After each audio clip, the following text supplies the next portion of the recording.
Today was the deadline for candidates to be named in the provincial election. Prince George Mackenzie has 4 candidates, including 2 underdogs who hope to shake up the race. The BC NDP and the BC Liberals may be leading in the polls, but they aren't the only parties in the running. Lots of voters in northern BC are looking for a place other than the 2 major parties to park their vote in this election. They're looking at the Greens, they're looking at the Conservative platform, and I think that you will actually see both of these parties do fairly well in this election.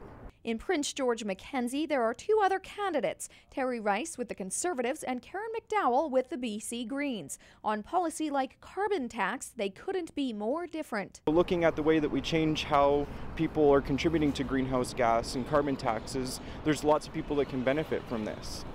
And then forcing the changes over the long term makes a big difference. We need to get rid of this carbon tax because it's not making us competitive, you know, in Canada and in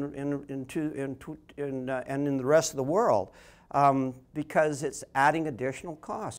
But analyst Marshall Smith says the 2 small parties may not be as different as they think. Obviously, there are contrasts and similarities between these parties. Clearly, the Greens taking an environmental position on things like the pipeline, the Conservatives taking a strong stance to support the pipeline, but they also have some similarities, which is honesty, integrity, and accountability in government.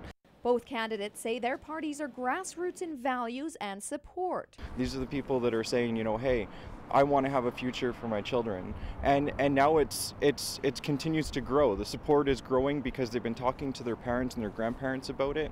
People legitimately are just worried about the future that we're going to leave. So we're very grassroots, and we're making that very clear from the announcements we've made over the last couple of weeks in regards to handing over $200 million to local communities for infrastructure like roads, and a very big concern here in Prince George. Terry Rice says other Conservative investment at the local level will include money for recreation and culture, as well as tourism and branding.